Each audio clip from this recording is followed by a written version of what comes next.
नमस्कार साथियों, कल से मेरे खिलाफ एक स्क्रिप्टेड कैंपेन चलाया जा रहा है। सेम भाषा, सेम बातें, सेम आरोप। ये कोई कोइंसिडेंस नहीं है, बल्कि एक कोऑर्डिनेटेड अटैक है। पहले मैंने सोचा कि मुझे इसका जवाब नहीं देना चाहिए।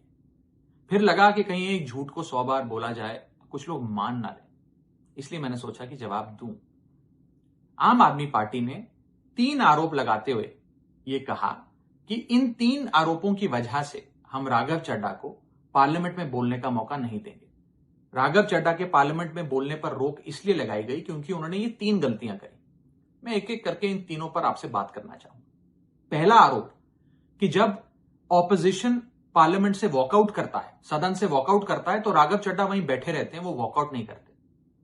ये सरासर झूठ है, सफेद झूठ। मैं चुनौती देता हूं, एक इंस्टेंस, एक दिन ऐसा बताइए जब ऑपोजिशन ने वॉकआउट किया हो और मैंने उनका साथ ना दिया हो, मैं साथ में वॉकआउट नहीं किया हो। और पार्लियामेंट में तो हर जगह सीसीटीवी कैमरा है। आप सीसीटीवी कैमरा निकाल कर दिखा दीजिए, दूध का दूध और पानी का पानी हो जाएगा। दूसरा आरोप लगाया कि राघव चड्ढा ने चीफ इलेक्शन कमिश्नर के इंपीचमेंट मोशन पर, यानी कि मुख्य चुनाव आयुक्त को हटाने वाली जो याचिका थी, उस पर साइन करने से मना कर दिया। दूसरा सफेद झूठ। ना मुझे आम आदमी पार्टी के किसी भी नेता ने इस मोशन पर साइन करने के लिए कहा, ना औपचारिक तौर पर कहा, ना अनौपचारिक तौर पर कहा।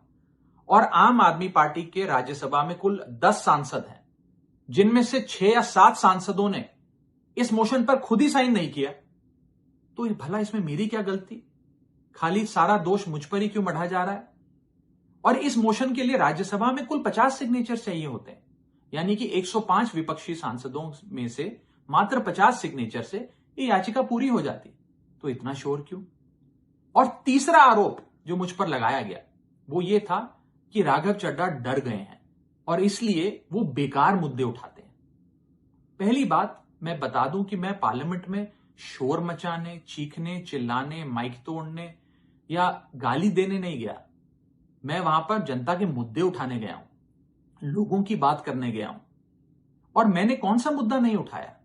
मैंने जीएसटी से लेकर इनकम टैक्स की बात करी, पंजाब के पानी से लेकर दिल्ली की हवा का मुद्दा उठाया, हमारे सरकारी स्कूलों की हालत से लेकर कैसे पब्लिक हेल्थ केयर इंस्टीट्यूशंस को मजबूत किया जाए, इंडियन रेलवेज में जो पैसेंजर्स ट्रैवल करते हैं उनकी समस्याएं रखी, यहां तक कि मेंस्ट्रुअल हेल्थ, एक ऐसा मुद्दा जिसके बारे में लोग बात करने से कतराते हैं, वो बातें तक रखी। बेरोजगारी से लेकर महंगाई तक तमाम मुद्दे उठाए। आप मेरे 4 साल का पार्लियामेंट का ट्रैक रिकॉर्ड उठाकर देख लीजिए। और मैं पार्लियामेंट में इंपैक्ट क्रिएट करने गया हूं, मैं पार्लियामेंट में रकस क्रिएट करने नहीं गया। ये टैक्स पेयर के पैसे से जो पार्लियामेंट चलती है, उस टैक्स पेयर के मुद्दे उठाने में पार्लियामेंट में गया हूं। अंत में मैं बस इतना कहना चाहता हूं कि जो लोग आज मुझ पर आरोप लगा रहे हैं, झूठे आरोप लगा रहे हैं, कि हर झूठ को बेनकाब किया जाएगा और हर सवाल का जवाब दिया जाएगा, क्योंकि मैं घायल हूं, इसीलिए घातक हूं। जय हिंद।